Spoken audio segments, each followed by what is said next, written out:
Hello and welcome to another art tutorial with the Textic Pen. If you're new to this channel, my name is Mel. And if you are new, please do hit the subscribe button below and the bell notification button so you're notified of all my videos. We do art tutorials here on this channel. And what you just saw me do just then was mixing up a red with a black to make the red a little bit darker. And now I'm just going to apply that to the rose here with my Polina Bright watercolor brush.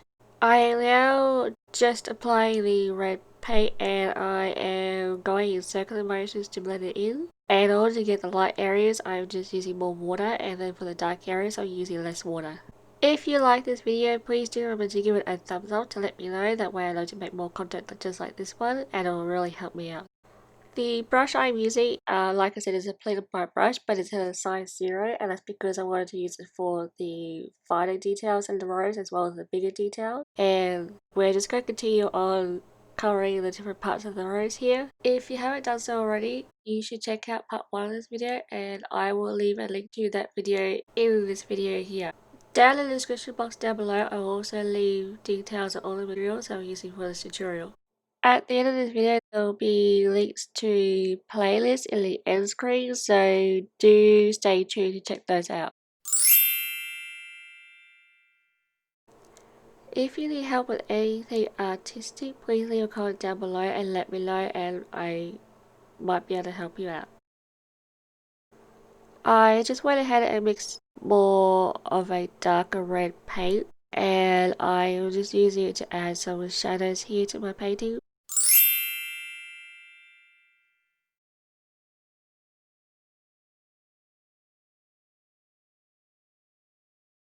I'm now using a light green from my Winsor Newton Watercolor set just to do the stems and the leaves, and I will be going over this with darker green very shortly for the shading.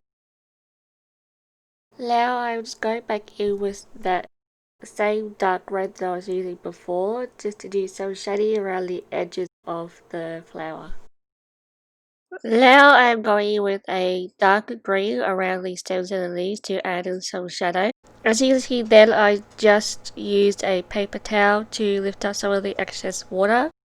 And I'm just using excess water to get more of a light or darker areas. So when I want dark areas, I'm using less water when I want darker areas and more water when I want lighter areas. Now I'm just going back in with the red and just doing some blending work. Again with the same brush, the Polina Bright brush in the size 0. So I have used the same brush throughout the whole tutorial. Just as a reminder, I'll leave details of all my materials I use for this tutorial down in the description box below.